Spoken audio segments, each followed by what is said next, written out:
Hello everybody, I'm Joe Bravo. This is Mo Bravo's Knife Reviews. Today I have a couple of Spydie hole opening knives. I just received my Rosanti Nirvana and my Tuff Knives Protocol came back. The Protocol had an issue with lock stick, and I'm telling you, Jeff over there at Tuff Knives was tremendous, did a great job. He cleaned up the lock stick, really freshened up the knife a little bit, and the action on that is superb. The Nirvana was interesting because I really wanted to get my hands on a Rosanti. My first knife that I got that pushed me into these higher end knives was the Spyderco Rosanti collaboration, the Paisan, and that blade was terrible. I hated it. It was big, it was heavy, it was drop shut, but like the action wasn't the reason why it was drop shut. The weight was. The handle had a couple of hot spots. I just didn't care for it. I sold it. I got into buying, selling, and reviewing knives, and the rest is history. And I said, I need to get my hands on a Rosanti. So I did. This is a small Nirvana, integral, one piece, just like the Vero isotope is, of milled aluminum on bearings. Terrific little knife with a great action. A little bit of one shake shut. This guy's got Zerk collars, and man, I'm digging it. I really am, but it's a little small for me. You know, what I really wanted to do was compare it to my BBM, and this is one of my V1s. I had a V2 on the channel already, and I've got another one coming in from Blade Show. So I am stoked. I am probably going to move this V1. I got it up on Reddit and Facebook. Hopefully I can get somebody to jump on that. But ultimately, I like the mechanism of the fuller and the ease of opening in the BBM better than I do the small Nirvana. I definitely want to get a large Nirvana. I think the extra size is going to give me a little bit more flexibility in opening this. I mean, I have big hands and I have wide palms, I guess is how I describe it, and longer fingers. So this knife, albeit would carry great, is not as fun to deploy, as you could see.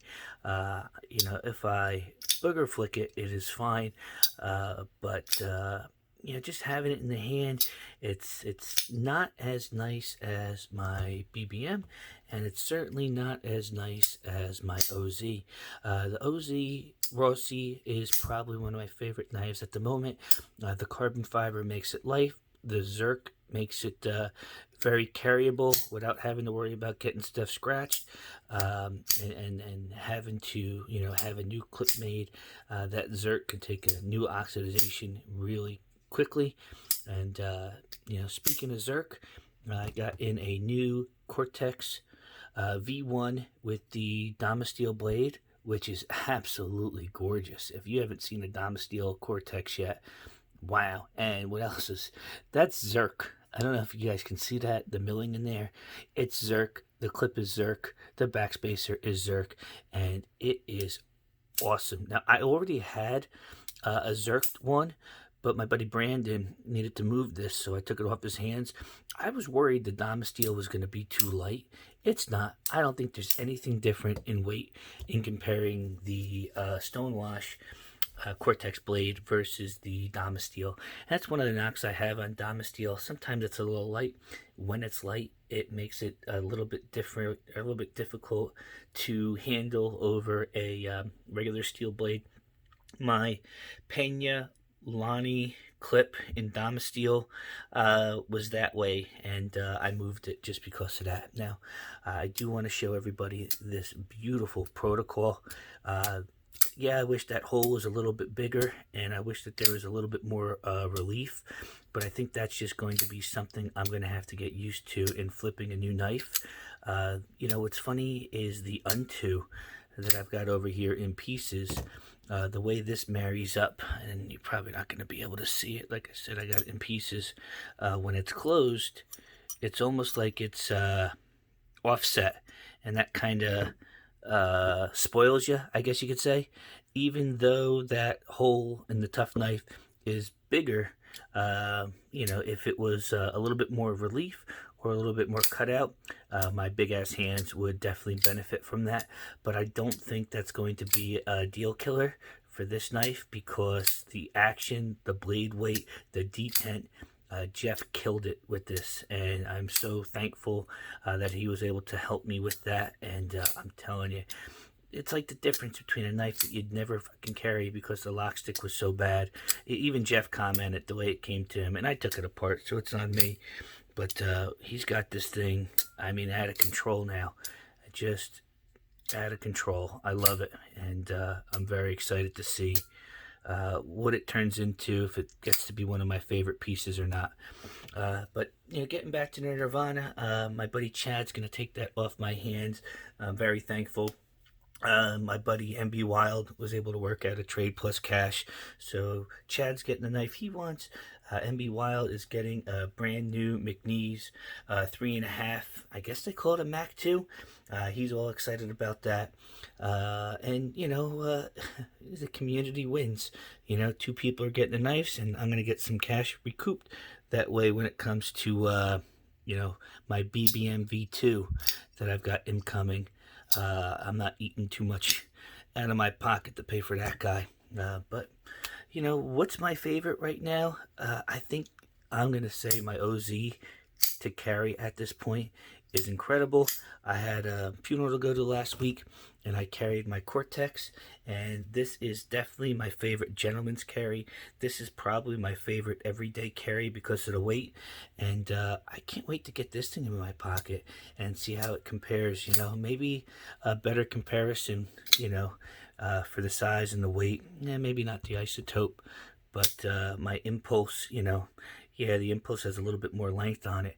But in the grand scheme of things, I think these two knives are a little bit more aligned than what else is on the board.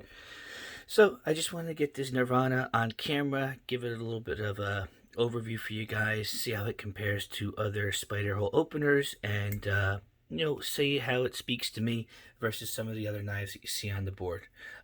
Just real quick, Chad is the guy who was able to give me a sweet deal on this BBM collaboration. BBM custom. This is a Robert Carter original with no collaboration with Nick Chopin and NCC Knives. This is a larger blade, a larger handle, a wider handle. No fuller on this guy, but the action is killer. There's a lot of weight, a lot of heft, and you can feel it in the deployment. I mean, it's crazy. This is a sweet knife. I'm very, very glad I got my hands on this one to try. I can't wait to see how it compares with the V2. But eventually I think I will be moving this Robert Carter custom. And I think the V2 that I have incoming, wait till you see it. It's gorgeous. You guys are going to love just as much as I am. So I'm at 9 minutes. I just wanted to give this guy a little presentation. And, as I keep saying, I can't wait for you guys to see all the other stuff I have coming on the channel. I just got my Shiro F95T Recon 1 collaboration, so I'm going to get that out there. I've got a couple of V4 Spectres. I've got my hands on another F3NS coming in, so please stay tuned, comment, like, subscribe, let me know what you're carrying, let me know where you're from, and make sure you tune in whenever Brian and I get a chance to do our EDC podcast in the next couple of days, and you guys can hear about everything that's been going on with Blade Show, and have some really exciting knives to show you guys that came out of there. So have a great week, happy Monday, and look forward to talking to you guys soon. Take care.